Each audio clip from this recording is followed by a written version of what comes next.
कहानी का नाम 3 भुक्कड़ सास। निहार और कुंदन की 3 माँ होती है। उनके पिताजी ने पहली शादी मनोरमा से की थी। फिर मनोरमा के बांझ होने के कारण लीला से दूसरी शादी की और अपनी बचपन की दोस्त उमा के पति की मृत्यु के बाद उस बेचारी को सहारा देने के लिए उससे तीसरी शादी की। अब निहार और कुंदन दोनों की शादी कीर्ति और आंचल से होती है। तीनों सास मनोरमा, उमा और लीला बहुत भुक्कड़ होती है और उन्हें हर 1 घंटे में बहुत सारा खाना खाने की भूख लगती रहती है। एक दिन जब कीर्ति का जन्मदिन होता है तभी निहार जी, सारे गेस्ट को इनविटेशन दे दिया है ना बर्थडे पार्टी में आने का? और वो केटरर्स वाले, उन्हें कह दिया है ना? लगभग 40 से 50 लोग तो आएंगे ही पार्टी में। हाँ कीर्ति, तुम बिल्कुल भी टेंशन मत लो। इस बार का तुम्हारा बर्थडे एकदम सुपर होगा जाने मन। केटरर से 40 से 50 लोगों का खाना मंगवाया जाता है, लेकिन मनोरमा, उमा और लीला तीनों भी उस खाने को देखकर अपने आप को रोक नहीं पाती। अरे अरे लीला, उमा, माय डियर सौतनो, ये देखो, हलवा, पूरी, गुलाब जामुन, कढ़ाई पनीर, उफ, रसगुल्ले भी है। और ये क्या, बटर चिकन भी। आज तो हमारी लॉटरी लग गई है। ये देखो, ये इतना बड़ा केक, ये तो केक की इमारत लग रही है। तो चलो फिर, शुभ काम में देरी किस बात की, टूट पड़ते हैं इस खाने पर भी। और किसी को पता भी नहीं चलेगा कि खाना तो हमारे पेट में गया है। हाँ हाँ, निहार, कीर्ति या आंचल, कुंदन आए और हमें देख ले, उससे पहले 5 मिनट में हमें ये सब गटक जाना चाहिए। तीनों सास उस सारे खाने को और तो और बेचारी कीर्ति के बर्थडे केक को भी खा जाते हैं, और वो भी केवल 5 मिनट में ही। आखिर के मिनट पर आंचल वहाँ पर आ जाती है और तीनों सास को खाना खाते हुए देख लेती है। ओ नो, ये क्या सासू माओ, ये आप तीनों ने क्या कर दिया? अरे नहीं, मेरा इतना महंगा और बड़ा वाला बर्थडे केक भी खा लिया इन तीनों ने। निहार जी, देखो ना। ऐसे ही एक दिन जब तीनों सास अपनी बहुओं और बेटों संग एक शादी में जाती है, तभी वहाँ उन तीनों को खाने की खुशबू आती है। ओए होए, ये मीठे मीठे शीरे की खुशबू, आहा, काजू, किशमिश और पिसा हुआ बादाम, ये खुशबू कहाँ से आ रही है? हाँ, मुझे भी मेरा पसंदीदा मालपुए की और शाही टुकड़े की खुशबू आ रही है। वो देखो सौतनो, ये खुशबू वहाँ उस फूड काउंटर से आ रही है। चलो।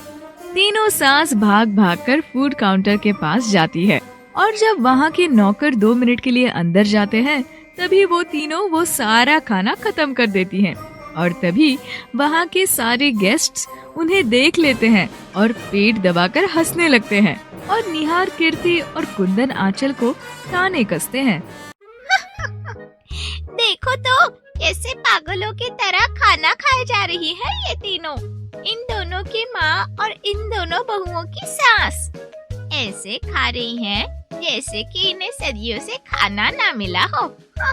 तीनों सास पेट भर खाकर जमीन पर लेट जाती है और नॉन स्टॉप डकार और पाद मारते हैं, और सभी गेस्ट और भी ज्यादा हंसने लगते हैं। सभी मास्क पहन लो, इधर बॉम्ब ब्लास्ट हुआ है। ये बुक्खड़ बुढ़िया कितना गंदा पाद मारती है, और तो और डकार भी। मुझे तो चक्कर आ रहे हैं, कहीं मैं बेहोश ना हो जाऊं।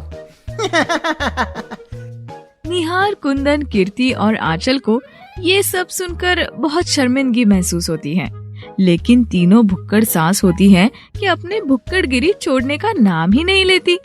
वो जहाँ कहीं भी जाती, वहाँ का सारा खाना चुरा कर या हड़प कर खा लेती, यहाँ तक कि वो मंदिर का प्रसाद तक नहीं छोड़ती। हे भगवान, ये क्या कर दिया मनोरमा, उमा और लीला? भगवान और मंदिर में आए भक्तों का सारा प्रसाद खा गए तुम तीनों। हे भगवान। पंडित जी गश खाकर गिर जाते हैं। दिन गुजर जाते हैं, लेकिन मनोरमा, लीला और उमा अपनी हरकतों से बाज नहीं आते। एक दिन मोहल्ले में 5 मिनट ईटिंग चैलेंज प्रतियोगिता आयोजित की जाती है, जिसमें 5 मिनट में 50 लोगों का खाना खाने वाले को 1 लाख रुपए का इनाम मिलेगा। तीनों सास उस प्रतियोगिता में हिस्सा लेती है और 5 मिनट में सारा खाना सफाचट कर लेती है और इनाम जीत लेती है। देखो मोहल्ले वालों, हमें भुक्कड़ कहते हो ना? देखो, आज दिन भुक्कड़ सास ने 1 लाख रुपए का इनाम जीत लिया है। सभी मोहल्ले वाले चुप हो जाते हैं और कुंदन, निहार, कीर्ति और आंचल बहुत खुश होते हैं। तीनों सास नाच रही होती हैं कि तभी उन्हें अचानक से उल्टियां आने लगती हैं और अगले दिन उन्हें हॉस्पिटल ले जाया जाता है और उनकी तबीयत बहुत बुरी तरह खराब हो जाती है। उमा जी, लीला जी और मनोरमा जी, अब से आपको अपने नॉन स्टॉप खाने पर फुल स्टॉप लगाना होगा, वरना आपको आपकी भूख बहुत महंगी पड़ सकती है। दिन में केवल 2 वक्त ही खाना खाइएगा। हाँ डॉक्टर, अभी तो हम तीनों भी कान पकड़ लेते हैं। हाँ, जितने पैसे जीते वो सारे अब हॉस्पिटल के इलाज में ही चले जाएंगे। देर आए दुरुस्त आए, हम आज के बाद लिमिट में ही खाना खाएंगे। ज्यादा खाने से तो हमें सांस लेने में, चलने में और कई सारे कामों में दिक्कत होती है और पूरा दिन बस हम बाथरूम के चक्कर लगाते रहते हैं। तीनों भुक्कड़ सास की अकल आखिरकार ठिकाने पर आ ही जाती है और वो लिमिट में खाना खाने लगती है। इसीलिए तो कहते हैं, कोई भी चीज हद से ज्यादा की जाए तो उसका नतीजा खतरनाक ही साबित होता है।